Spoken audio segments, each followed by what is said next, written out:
What if the next stranger you help holds the key to your entire future? Picture this. A man teetering on the brink, his grease-stained hands clutching a wrench as the world crumbles around him. Hears a faint jingle at his garage door, and it ignites a chain of events he'll never unsee. Welcome to Daily Narrated Stories, where the rawest, most gripping tales peel back the layers of humanity to reveal its beating heart. Tonight, under the flicker of dying lights and the suffocating weight of despair, a mechanic named Ethan Carter stands at a crossroads. His shop's a sinking ship, his family's gone, and his last dollar's fading fast. Will kindness be the lifeline he's too broken to believe in, or the final nail in his coffin? The air crackles with tension, shadows dance across oil-slick floors, and a question burns.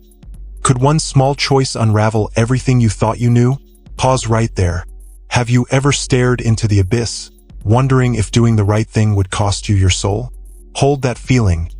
We're diving deep into a story that'll grip your heart and twist your mind.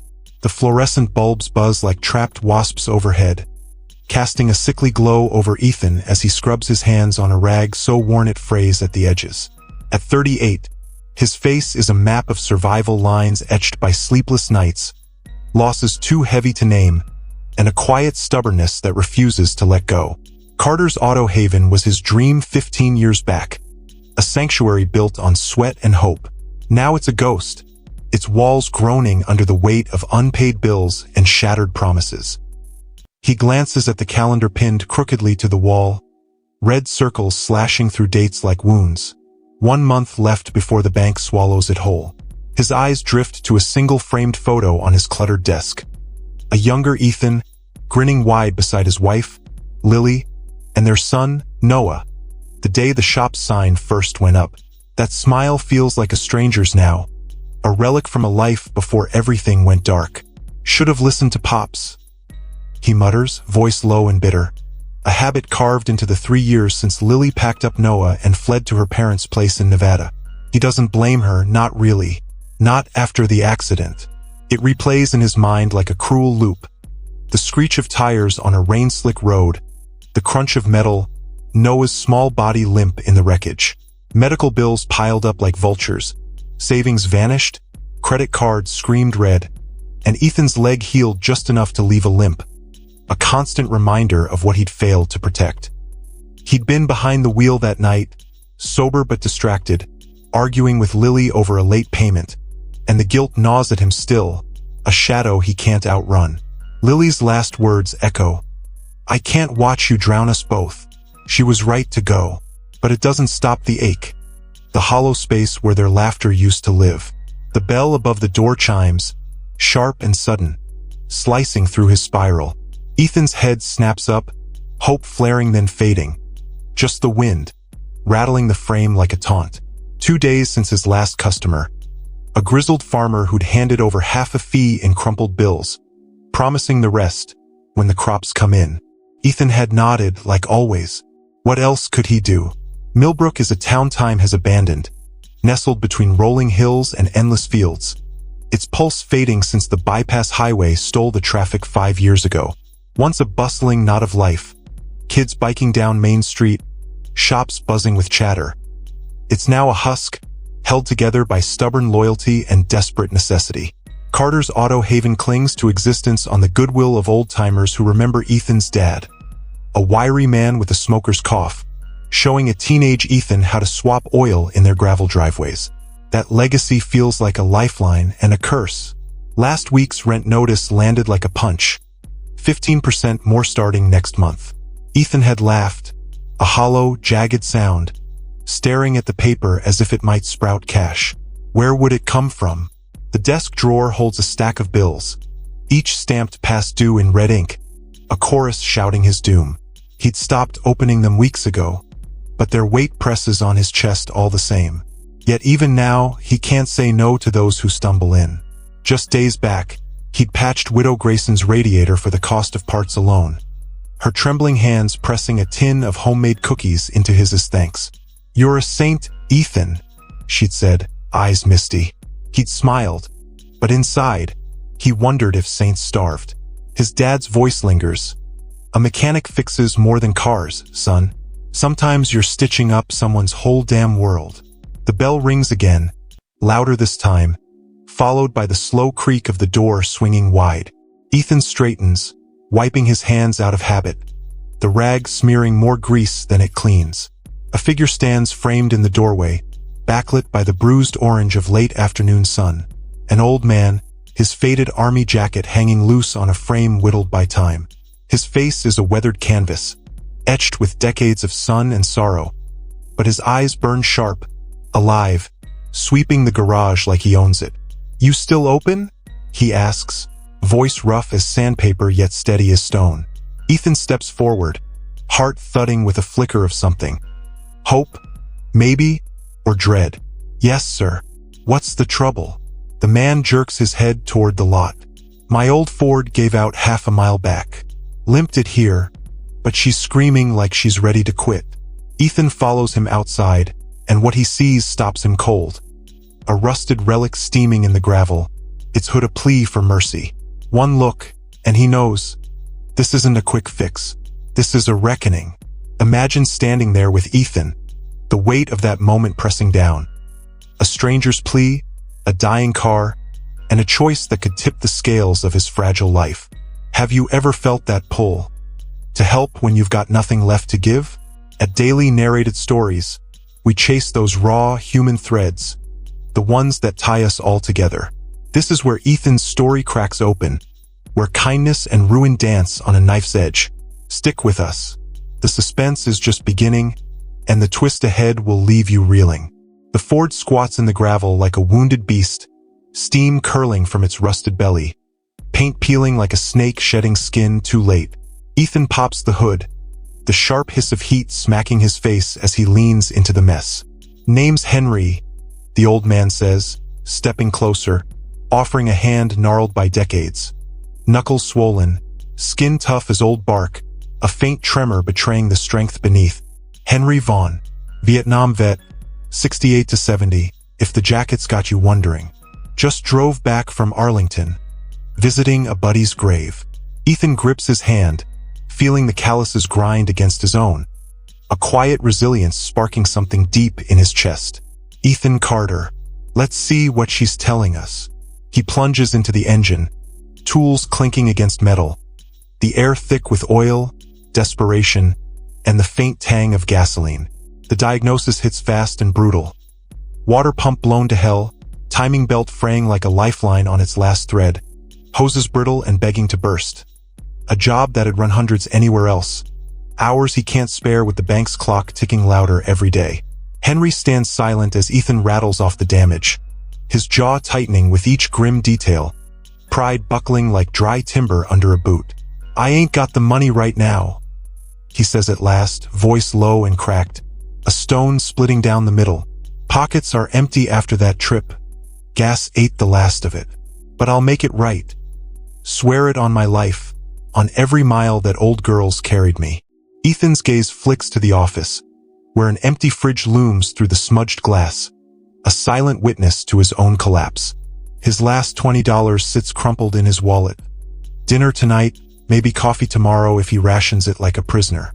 Helping Henry means going hungry, skipping the gas bill, maybe losing the flicker of heat in the tiny apartment above the shop where he sleeps on a cot older than his son. He could turn him away, send the old man limping down the road to nowhere, another ghost in Millbrook's fading story. But those eyes, sharp as a hawk's yet hollow with shadows, snag him hard. They're his father's eyes, that winter night he'd fixed a neighbor's truck for free in a blizzard, breath fogging as he'd said, "We don't leave folks stranded, Ethan." Ethan sucks in a breath, chest tight as a vice. "I'll fix it." The words fall heavy, a vow etched in the air, rippling out in ways he can't yet fathom. What he doesn't know is that this isn't just a repair.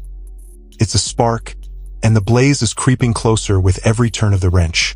The garage morphs into a sweatbox as Ethan hunches over the Ford's exposed heart, the lazy whir of ancient fans mocking the oppressive heat that clings like a second skin. His tools, hand-me-downs from his dad, some rusted at the edges, others bent from years of hard use, make every twist a battle, but he presses on, sweat beading on his brow, carving clean streaks through the grime caking his face. "Pass me that socket wrench," he calls, voice rough and dry, throat parched from hours without water. Henry shuffles over, ignoring Ethan's half-hearted wave to sit, and hands it over with hands that shake but hold firm, a soldier's grip beneath the tremble. "Don't see work like this much anymore," Henry says, leaning against a workbench cluttered with oil cans, bent screws, and a cracked coffee mug his dad had once sipped from. His eyes track Ethan's fight with a stubborn bolt, admiration flickering in their depths. "Most shops just want your cash and your keys. Don't give a damn about the soul behind the wheel. You're different, son. Got a craftsman's hands and a fool's heart." Ethan grunts, the wrench slipping, his knuckles scraping raw against jagged metal. Blood blooms, hot and bright. A crimson smear he wipes on his jeans before diving back in, hunger gnawing louder than his pride. A beast he can't silence. 101st Airborne, Henry says after a silence so thick it presses against the walls, his voice drifting to a place Ethan can't follow. A jungle half a world away. Vietnam. Jungle so dense you couldn't see the sky. Just green hell, mud up to your knees, and gunfire that never stopped. Saw things. Friends torn apart by mines, kids caught in the crossfire, villages burned to ash, that still wake me up screaming 50 years on. We stuck together out there, 'cause it was all we had. No man left behind wasn't a motto. It was how we breathed, how we kept the nightmares from swallowing us whole. Ethan pauses, wrench hovering, letting the old vet spill his ghosts into the humid air. Each word a weight dropped between them. Coming home was worse. Landed in San Francisco. Folks spitting on us at the gate, calling us baby killers. Jobs dried up like the damn rice paddies we left behind. Felt like decency died somewhere between Saigon and here. Buried with the boys who never made it back. Boys I promised I'd remember. The sun dips low, shadows clawing across the concrete as Ethan swaps the timing belt, fingers cramping with precision despite the junk tools. Another mechanic would have billed double for the rush, triple for the care, but Ethan works like the Ford is his own flesh and blood, a lifeline he can't let snap. "Lily used to say I was too soft," Ethan confesses, the words slipping out like oil from a cracked pan as he tightens a hose clamp, the metal cold against his skin. "Said trusting folks would bury me someday. Said it after I fixed a guy's van for free and he never paid me back." Henry tilts his head, thoughtful, his sharp eyes softening for a beat. "She right?" Ethan freezes, wrench mid-turn, the question slicing deeper than he'd braced for. Lily's face flashes, her tired hazel eyes, her suitcase by the door, Noah's small hand clutching hers as they walked away into the dusk 3 years back. "Maybe," he rasps, voice breaking on the edges, raw with a guilt he can't shake, "but I'd rather go down swinging as me than win as someone I hate." Henry nods, a flicker of something, respect, recognition, crossing his weathered face. "Takes guts to live like that, son. Guts or madness, maybe both. World chews up men like you, but it don't forget 'em either." Hours stretch on, marked by the clatter of steel and the hum of shared scars. Henry speaks of buddies lost to ambushes. Jimmy, who took a bullet shielding him in a rice field, his laugh cut short.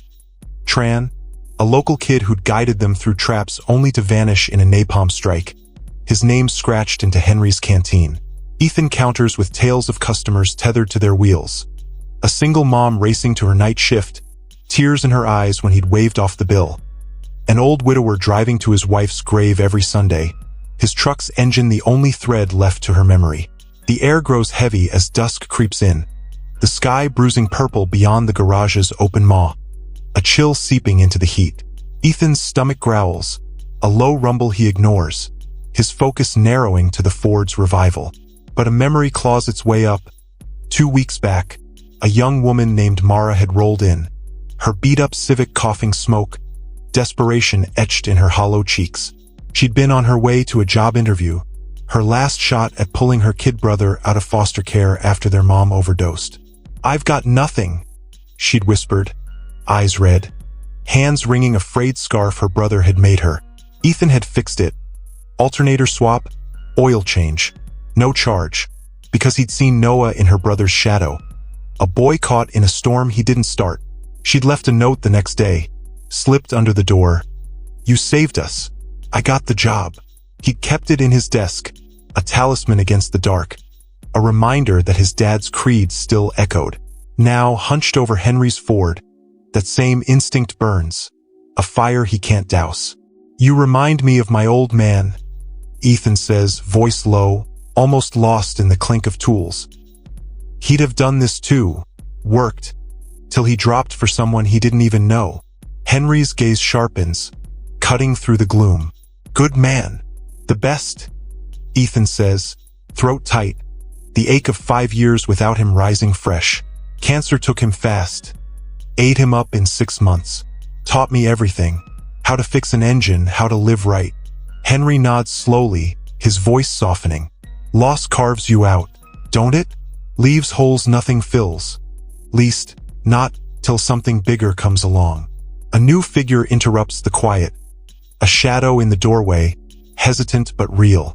Ethan looks up, wiping sweat from his eyes, as a teenage boy steps in, backpack slung low, sneakers scuffed to threads.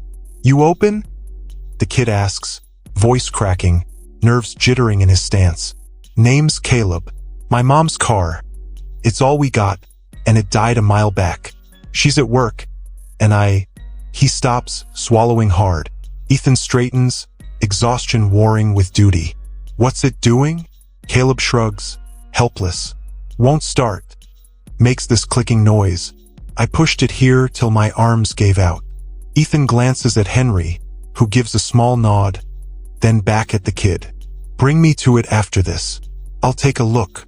Caleb's eyes widen, relief flooding in. "I can't pay much, maybe $20? It's all I've got from mowing lawns." Ethan waves it off, the echo of his own $20 stinging sharp. "We'll figure it out. Stay here, watch if you want." Caleb lingers, a quiet witness as Ethan turns back to the Ford, the weight of 2 broken machines now on his shoulders. Dusk settles thick and quiet as Ethan slams the Ford's hood shut with a thud that reverberates through the empty lot. A final note in a long, grueling symphony. "Let's see if she lives." Henry slides behind the wheel, skepticism carved deep in his lined face, hands trembling as they grip the key. Ethan holds his breath. Hours of sweat, blood, and borrowed time hang on this moment, a fragile thread stretched to breaking. The key turns. A cough, a sputter, then a roar. The engine purrs, smooth and strong, a Lazarus yanked from the grave. Henry's lips split into a grin, wide and unguarded. The first real light Ethan has seen in him. A crack in the armor of a man who's seen too much dark. "You did it, son. Hell of a thing. Damn miracle." He climbs out, gripping Ethan's hand in both of his, holding tight like he's anchoring something sacred, something he'd lost long ago. "What do I owe you?" His voice trembles, pockets visibly flat, the question of formality he can't back up. Ethan shakes his head, throat raw, a lump he can't swallow. "Just pay it forward someday. Help someone when you can." Something shifts in Henry's gaze. Calculation, gratitude, a secret simmering beneath the surface, a glint Ethan can't read. "You're a rare breed, Ethan. Hope the world gives you what you're owed, hope it soon." He drives off, taillights swallowed by the night, leaving Ethan alone with a growling stomach, Caleb's wide eyes, and a fragile, fleeting peace. But the quiet won't last. The storm is rolling in, and it wears a tailored suit with cold, calculating eyes. Ethan turns to Caleb, who's watched the whole exchange in silence, backpack clutched like a shield. "Let's check your mom's car. Lead the way." The kid nods, eager, and they trudge a mile down the cracked road, the Civic slumped on the shoulder like a fallen soldier. One turn of the key confirms it. Dead battery, maybe a fried starter. Another job, another night bleeding into dawn. Ethan tows it back with his old pickup, the engine groaning under the strain, Caleb riding shotgun, spilling his story in nervous bursts. "Mom works doubles at the diner. Dad split when I was 5. This car's her lifeline, gets her to work, me to school. If it's gone, we're screwed." Ethan nods, the weight settling heavier.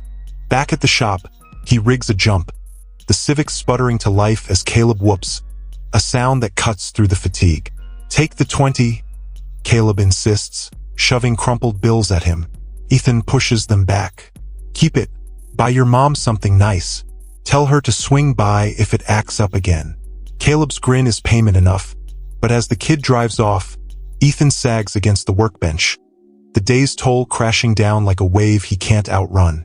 He tidies the garage with a soldier's precision, each tool clinking into place like a ritual to hold the chaos at bay. The wrench still warm from his grip. Exhaustion drags at his bones, but a quiet satisfaction flickers beneath it.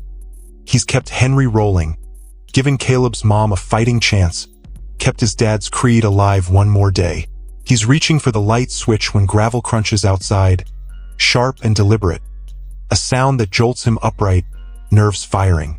Headlights slice through the gloom, blinding him. A sleek black limousine, absurdly alien in Millbrook's dust-choked sprawl, its polished curves mocking the rust around it.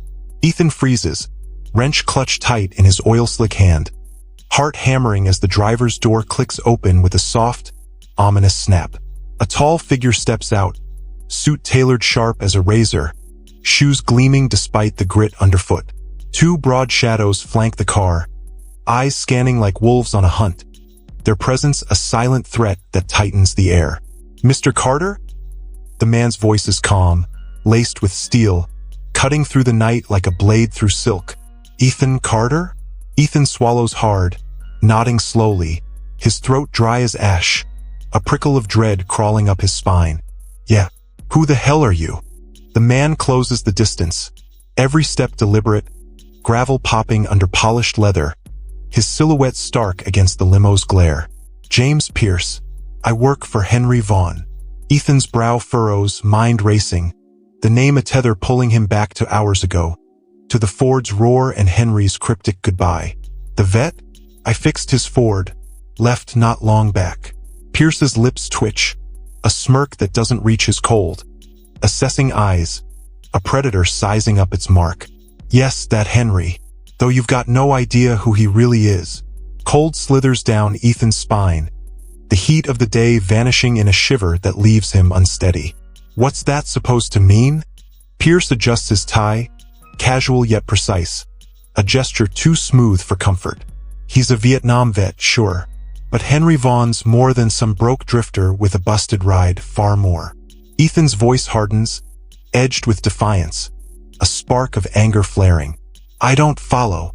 Pierce's smile sharpens, a blade unsheathed, glinting with intent. "That's by design, Mr. Carter. Can we talk inside?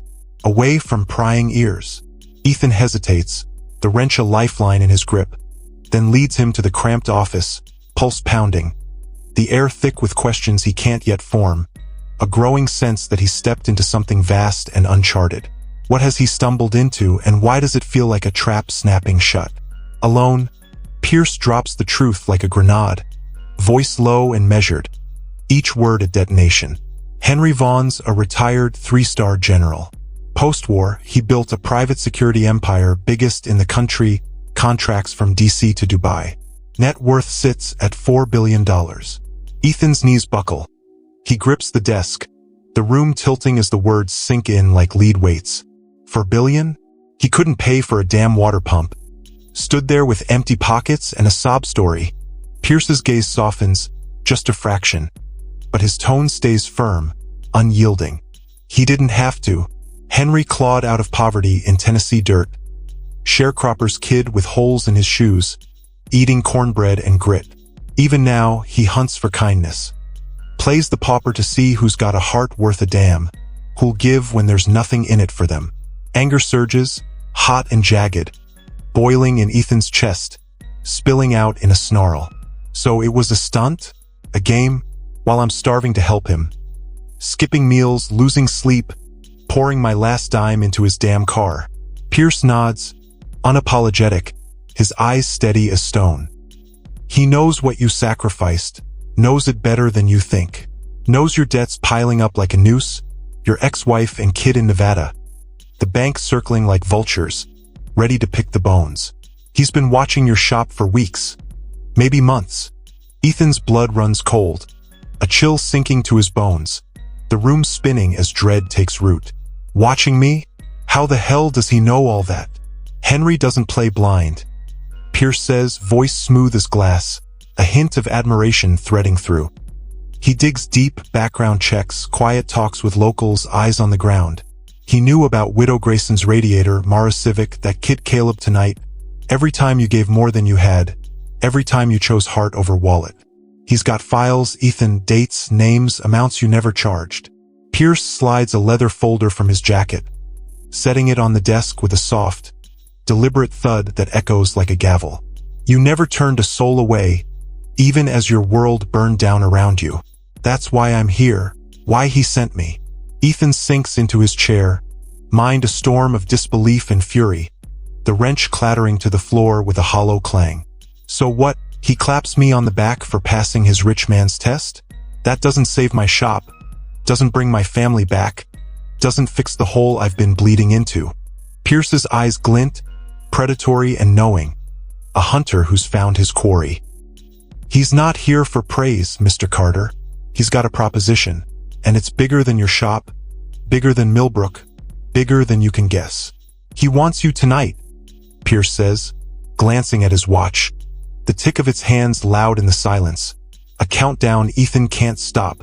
Right now, in fact, clock's ticking. Ethan's head snaps up, voice rough, frayed at the edges. Why me? Why now? Pierce cuts in, smooth and final, his tone leaving no room for debate. I can't spill details, not yet. But when Henry finds what he's after, he doesn't wait. And today he found it in you. In that garage, under that hood, in the blood on your hands. Ethan stares, caught between doubt and a wild, reckless hope that flickers like a match in a gale. Hours ago, he'd been counting his last coins, scraping by on fumes, fixing cars for strangers who couldn't pay. Now a billionaire's right hand stands in his garage, dangling a mystery too vast to grasp, a lifeline or a noose. He can't tell which.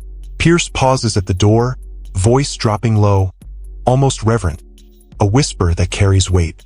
Henry said one thing. Sometimes the universe sees what no one else does. He's waiting, step up or let it slip away. Your call, but the window's closing. The limo door swings wide, leather seats gleaming like a promise, or a trap, its jaws gleaming in the dark. Ethan's next move will rewrite his story, but the shadows hold secrets he can't yet name, questions that gnaw like hunger. Who is Henry really watching for? And what else does he know? The ride is a fever dream, Ethan rigid against butter-soft leather, oil stains glaring under the limo's dim, amber glow. A stark contrast to the pristine world he's been yanked into. Pierce sits opposite, typing on a sleek tablet, fingers dancing in silence, offering no lifeline of conversation, his face a mask of focus. 20 minutes bleed into an eternity, the world outside blurring into streaks of black and gold, streetlights flickering like dying stars.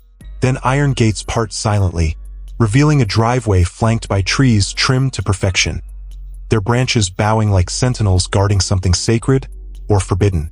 The mansion looms ahead, a marvel of glass and stone, rising from the earth like it owns the night, its edges sharp against the starry sky, a fortress of wealth and power that dwarfs Ethan's crumbling life. Inside, chandeliers sparkle like captured stars, staff melt into shadows with practiced grace, their footsteps silent on marble floors. Photos line the halls, Henry in dress blues with presidents, medals pinned to his chest, power etched in every frame, a younger man staring out with the same piercing eyes Ethan met hours ago, eyes that now carry a weight he can't unsee. They reach a sprawling living room, floor-to-ceiling windows framing the city's twinkling sprawl below, a sea of lights that feels a universe away from Millbrook's dust and despair. And there is Henry transformed. Gone is the faded jacket, the hunched vulnerability of the broke vet. Now he wears a crisp sweater, silver hair sharp as a blade, posture radiating command, a general in his domain. A glass of amber liquid rests in his hand, catching the light like liquid fire, a quiet luxury Ethan can't fathom. Ethan, he says, rising with a smile that belies his years, smooth and easy, a warmth that doesn't quite reach his calculating eyes. Glad you came. Sit. Ethan stays rooted, voice raw and jagged, trembling with the day's weight. I don't get this. Any of it. What the hell's going on? Henry gestures again, patient but firm, a general used to being obeyed, his presence filling the room. Please, let me lay it out. Give me 5 minutes.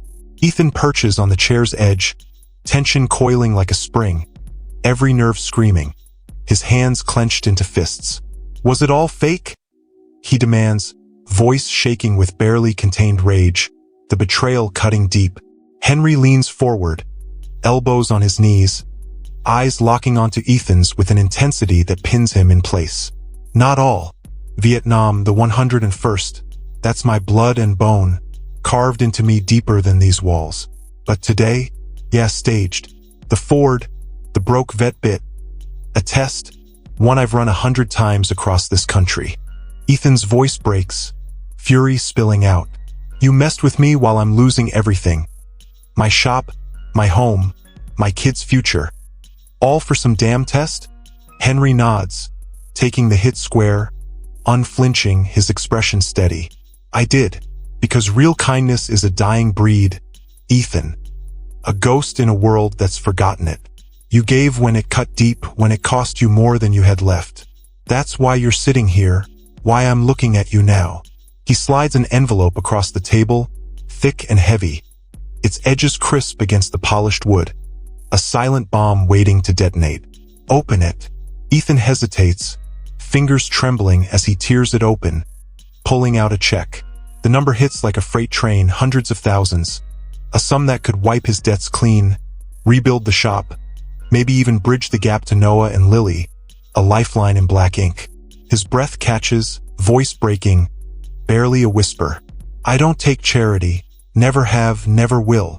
It's not charity, Henry shoots back, firm and unyielding, his tone cutting through the haze. It's an investment in you, in what you could be. Ethan's hands shake harder, the paper crinkling under his grip, the zeros blurring as his eyes sting. Investment in what? Henry stands slow and deliberate, gazing out at the city lights, his reflection sharp in the glass. A man who's seen wars and built empires. I run a network of high-end auto centers, coast to coast, top-tier clients, big money, bigger stakes. My operations head's retiring in a month. Guy who's been with me 20 years, knows every bolt and every deal. I need someone new. Someone who knows cars, sure. But more, someone who gets people, who's got spine and soul, who doesn't bend when the world kicks them down. I think that's you, Ethan. I know it is. Ethan's pulse roars, the room shrinking around him. The air heavy with a chance he can't fully grasp. A new life dangles there, if he can trust it, if he can reach for it without breaking under its weight. You don't know me? Ethan protests, voice cracking, desperation bleeding through. A plea wrapped in doubt. A few hours in my garage doesn't tell you who I am. Doesn't tell you I crashed my family's life. Doesn't tell you I'm a failure who can't keep a promise. Henry turns, eyes piercing, cutting through the haze like a spotlight through fog. I know you bled for a stranger. Gave your last dime when you had nothing left, when you were starving and broken. I know you're skilled as hell, hands that can resurrect a dead engine like it's nothing. I know you're the man I want on my team, representing my name, my legacy, the things I've fought for. He nods at the check, voice softening but firm, a quiet command. Take it. It's a down payment on a future with my company if you're in. Not just your shop, Ethan.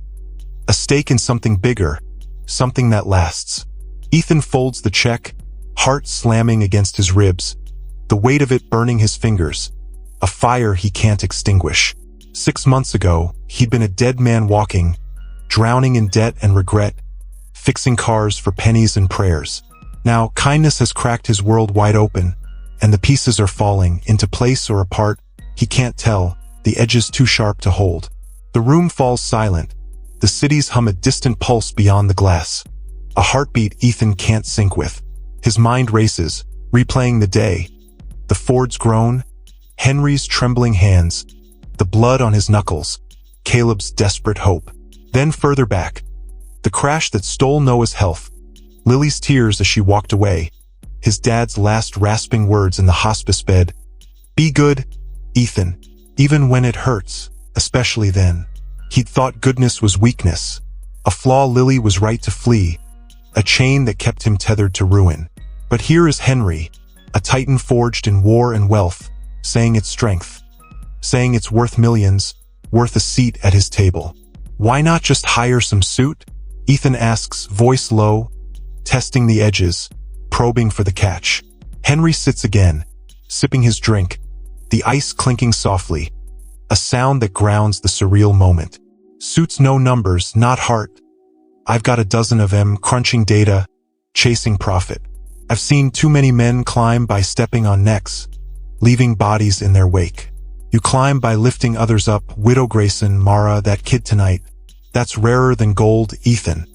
And I've got the scars to prove its worth. Scars from jungles and boardrooms both. Ethan's throat tightens, a knot of doubt and hope twisting together, choking him. Can he trust this? Can he trust himself after failing so hard? After losing so much? What happens if I say no? Ethan asks, voice barely above a whisper. The check a live wire in his hand, buzzing with possibility and peril. Henry's smile fades, his gaze steady but not unkind. A general weighing a soldier's medal. You go back to Millbrook, back to the cot, the red circles, the bank's jaws. Shop might last another month, maybe two if you're lucky.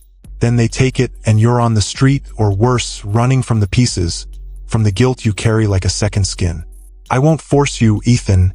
I don't beg, and I don't chase. But I don't offer twice. Windows narrow, and it shuts fast. The words land like a punch, stark and real, stripping away the haze, leaving Ethan bare.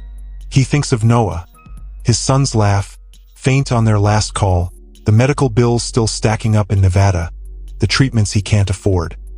He thinks of Mara's note, Widow Grayson's cookies, Caleb's $20, the faces he's kept moving when he had nothing left to give, the small victories that felt like defeats until now. Maybe kindness isn't weakness. Maybe it's a currency he's never learned to count, a strength he's buried under shame. I need time, he says, voice hoarse, pleading for a breath in the storm. Henry nods, leaning back, the glass glinting in his hand. Take the night. Sleep on it, wrestle it down. But don't wait too long. Opportunities like this don't linger, and the world doesn't pause for indecision. Pierce reappears, silent as a shadow, gesturing toward the limo with a curt nod. The ride back is a mirror of the first, Ethan stiff, Pierce tapping away, the check a burning weight in his pocket, its heat seeping into his bones. Back at the shop, he stands alone under the flickering lights, staring at the calendar's red circles, the photo of Lily and Noah, the empty fridge mocking him from the corner. He pulls out Mara's note, rereading her shaky scrawl. You saved us. Then Caleb's voice echoes. If it's gone, we're screwed. And Henry's, the universe sees. Has it? Is this the payback? Or a trick dressed up as fate? Sleep doesn't come that night. He sits on the shop's cot, wrench in hand, wrestling with a choice that feels like salvation and surrender all at once, the shadows stretching long and jagged around him. Dawn breaks gray and heavy, the first light creeping through the garage's grimy windows, casting bars across the floor. Ethan hasn't moved, the check still folded in his pocket, the wrench still in his hand, its cold steel a grounding weight. A knock rattles the door, sharp, insistent, pulling him from the fog. He stumbles to it, expecting a customer, but finds a woman instead. Mid-40s, diner uniform wrinkled, eyes red-rimmed but fierce. You Ethan? She asks, voice steady despite the tremble in her hands. Yeah, he croaks, confusion sharpening his senses. I'm Janine, Caleb's mom. He told me what you did last night. Fixed our car, wouldn't take his money. I don't have much, but... She thrusts a paper bag at him, the smell of fresh biscuits hitting him like a memory of better days. Made 'em this morning. Ain't much, but it's what I've got to say thanks. Ethan takes it, the warmth seeping into his palms, a lump rising in his throat. You didn't have to. Yeah, I did. She cuts in fierce. Folks like you don't come around often. Caleb said you looked like you hadn't eaten. Figured he was right. She turns to go, then pauses. Whatever's weighing on you, don't let it win. You're too good for that. She leaves, her taillights fading into the mist, leaving Ethan clutching the bag, the check, and a question. Is he too good to lose, or too broken to rise? He sinks back onto the cot, tearing into a biscuit, the buttery warmth hitting his empty stomach like a bomb. Janine's words loop with Henry's, with his dad's, a chorus he can't silence. He thinks of the crash again. Rain-slick roads, Noah's scream, the hospital's sterile hell. He'd blamed himself, let it define him, let it drive Lily away. But today he's fixed 3 cars, Henry's, Caleb's, his own fractured hope, and people keep coming back, not with pity, but with gratitude. Maybe goodness isn't a chain. It's a bridge, one he's been building without knowing. He pulls the check out, staring at the zeros, the promise, the risk. Henry's offer isn't just money. It's a chance to rebuild, to reach Noah, to prove Lily wrong and his dad right. But doubt lingers, a shadow whispering, what if you fail again? What if it's a lie? The phone rings, shattering the silence. Clara, his new receptionist, her voice bright. Boss, you coming in? Got a vet here, says Henry sent him. Needs a tire patched, won't take no for an answer. Ethan exhales, a decision crystallizing in the gray dawn. Has kindness turned the tide? Or is this just the eye of the storm? Either way, he's stepping forward. 6 months later, Carter's Auto Haven stands reborn. The faded sign is gone, replaced by a sleek logo glowing against fresh siding. Big windows flood the shop with light, state-of-the-art tools gleam under LEDs, and 3 mechanics in Navy uniforms work alongside Ethan, their laughter cutting through the hum of engines. But the heart hasn't changed. A hand-painted sign by the door reads, "No vet turned away. We'll find a way." The phone rings non-stop, bookings stretch 3 weeks out. Yet Ethan keeps 2 slots open daily, for emergencies, for those too broke to wait. He stands in his new office, gazing at the bustling floor, still half convinced it's a dream. Henry hasn't just saved him. He's handed him a torch to carry, a purpose that burns brighter than the despair that once choked him. The transformation has been a whirlwind. That first night, Ethan had clutched the check in the limo's back seat, mind racing with what-ifs, the weight of Janine's biscuits and Henry's words anchoring him. He'd cashed it the next day, paid off the bank, and watched the shop's bones mend. New lifts, diagnostic machines, a paint job that made it shine like a beacon in Millbrook's dust. But it's more than brick and steel. Henry's empire opened doors. Supply chains, training, a partnership that let Ethan keep his shop's soul while scaling its reach. He'd hired Clara, a single mom who'd been dazed from eviction, her quick smile now a fixture at the front desk.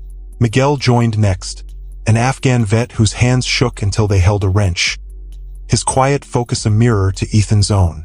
Together, they've built something bigger, a lifeline for others like them, a place where broken things find second chances. Clara pokes her head in, her voice soft but firm. "You're 3 o'clock's here, boss." Ethan straightens his collar, still stiff in a button-up, a nod to Henry's insistence, and nods. A man in his 50s steps in, marine cap tilted, limp subtle but telling. "Mr. Torres?" "Ethan Carter. Henry sent you my way." Torres's handshake is iron, his eyes guarded but warm. "I'm no handout case. Just need work. Heard you're hiring." Ethan grins, steady and sure. "Perfect. I'm offering a job, not pity. Got a spot for someone who knows engines and grit." He leads Torres through the shop, introducing the crew. Clara, juggling motherhood and a new start. Miguel, finding peace in pistons, his PTSD easing with every oil change. "We don't just fix cars here," Ethan says, pausing by a lift, the whine of a drill punctuating his words. "We rebuild lives. Ours, yours, anyone who walks through that door." Torres's jaw softens, a crack in his armor. "Henry said you'd get it. Said you'd been at the end of your rope too." Ethan stops by the wall, where a framed photo hangs. Him and Henry at the reopening, ribbon fluttering in the breeze, a crowd of locals cheering behind them. Beside it, a plaque. One kind act can rewrite a life. 6 months back, I was done. Ethan confesses, voice low, the memory still raw. Shop was dead, home was next, and I thought helping Henry was my last gasp. Thought I'd break under it. Turns out it was the match that lit this fire. Torres nods, slow and thoughtful, his cap casting a shadow over eyes that have seen too much. Heard he's some big shot general turned billionaire. Didn't expect him to care about guys like us. Ethan chuckles, a sound born of wonder and weariness. That's Henry, billionaire with a broke man's heart. A soldier who never stopped fighting for the little guy. That night, after the shop quiets and the team clocks out, Ethan sits at his desk, receipts spread before him like a map of miracles. The numbers sing, profit, growth, stability, but the real win is deeper, etched in the faces he's lifted along the way. Next month, they'll launch a veteran training program, fully funded by Henry's foundation, turning Carter's Auto Haven into a beacon for those clawing back from the edge, men and women like Miguel, Torres, even Henry once. His phone buzzes. A text from Noah in Nevada. Dad, nailed my science fair. Doc says baseball's on. See you soon. Ethan's throat tightens, tears pricking his eyes. With Henry's help, he's paid for Noah's treatments, shrunk the miles between them. Monthly visits now, not twice a year, Noah's voice growing stronger with every call. Some wounds, guilt, distance, are stitching shut, slow but sure, threads of hope weaving through the scars. He picks up a photo from his desk. Not the formal shot, but a candid one. Him and Henry on a fishing trip last month. Lines cast into a still lake. Laughter caught midair as the sun dipped low. The billionaire has become more than a benefactor. A mentor, a friend, a mirror showing Ethan what he could be, what he's always been beneath the wreckage. Switching off the lamp, he lingers, eyes tracing the shop's glow. The hum of a dream reborn. Thought I'd lost it all. He whispers, voice thick with awe, the words a prayer to the empty room. But kindness built this, gave me more than I ever dared dream. In a world sprinting past compassion, this story screams a truth. Doing right can spark miracles when you least expect it. A ripple that starts with a wrench and ends with a legacy. At Daily Narrated Stories, we dig for these gems. Tales that shake you, lift you, remind you why humanity's worth believing in. Ever had a small deed turn your life upside down? Where kindness cracked open a door you thought was locked? Share it below. Your story could be the hope someone needs tonight, the spark that lights their dark. Reflect on Ethan's journey. One wrench, one choice, one stranger, and everything changed. Now it's your turn. Type help in the comments if you believe kindness deserves a comeback. Let's see how many still hold that fire, how many see the universe watching. Don't wait. Subscribe now and join a tribe that lives for these moments, that thrives on stories of grit and grace. Time's slipping. Hit that button, share this tale, and dive into the next one waiting on your screen. Can you fix it? I'm broke. The old man pleaded, his rusted truck wheezing. Ethan gripped his wrench, torn between hunger and heart. Hours later, a limo rolled up, and what waited inside would rewrite his fate. Click it. Comment. Your move could ripple further than you know, because in the end, the best stories aren't just told. They're lived.